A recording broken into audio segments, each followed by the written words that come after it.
What if the world map you know was completely different? Imagine waking up tomorrow to find that the United States is called Great Ming America. European countries are minor players on the world stage, and Mandarin is the global language of business. This alternate reality could have happened if one Chinese admiral had made a different decision in the early 1400s, over 70 years before Columbus set sail. The consequences would have completely reshaped our world in ways that will blow your mind. In our actual history, between 1405 and 1433, China launched the largest naval expedition the world had ever seen. The treasure fleet, commanded by Admiral Zheng He, included ships 5 times larger than Columbus's vessels. These maritime behemoths stretched over 400 feet long, that's longer than a football field, and carried crews of 500 men each. While Europeans were still hugging coastlines in tiny ships, the Chinese had built a navy that could dominate the open ocean. Zheng He's fleet wasn't just impressive in size, it was technologically superior in every way. His ships had watertight compartments, advanced rudders, and navigational tools that wouldn't be matched in Europe for centuries.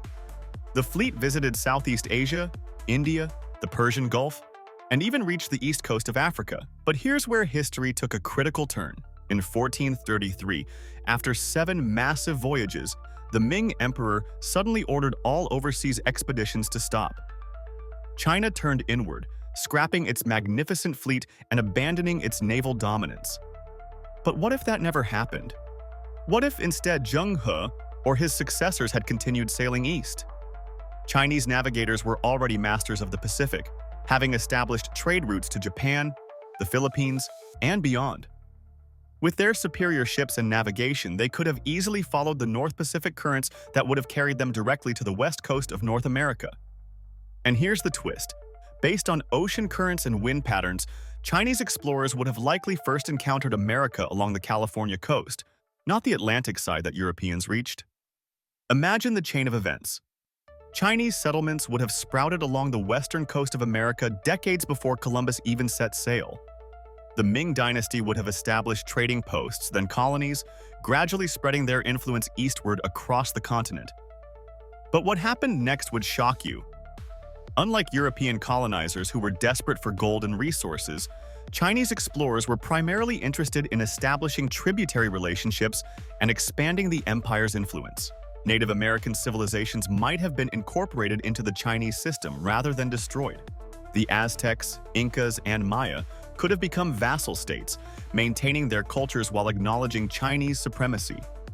Disease would still have devastated native populations, but the patterns of settlement and cultural exchange would have been drastically different. Instead of the European model of conquest and replacement, Chinese colonization historically focused more on cultural assimilation and trade networks.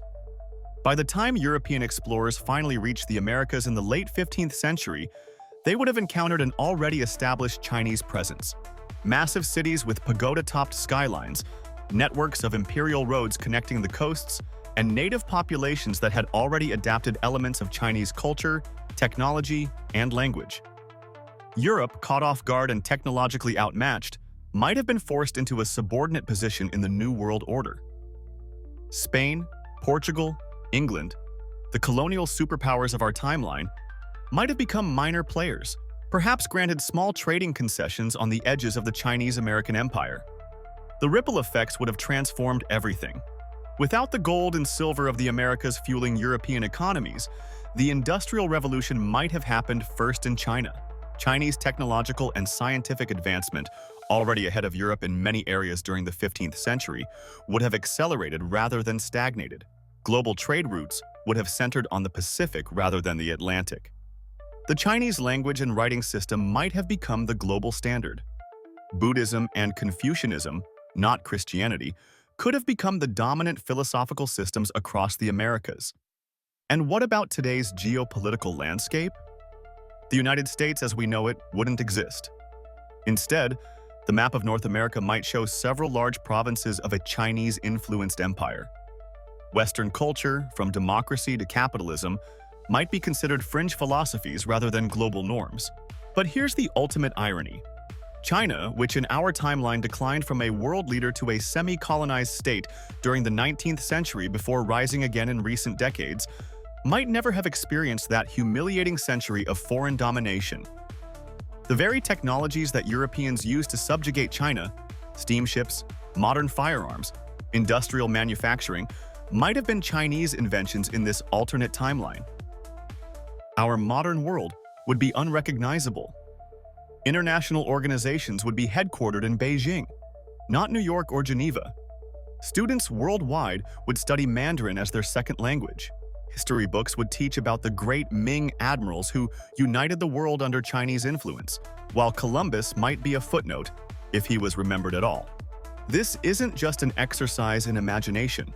It reminds us how contingent history really is, how one decision, one change in policy, one ship taking a different course could have created a completely different world. The dominance of Western civilization, which seems so inevitable in retrospect, hung by a thread of historical coincidence and choice. So the next time you look at a world map, remember, it could have looked entirely different if China had discovered America first. And perhaps in some parallel universe, it did. Like this video if you want to explore more alternate histories. Subscribe to dive deeper into the what if that shaped our world, and share with that friend who's always saying, what if? They'll thank you for it.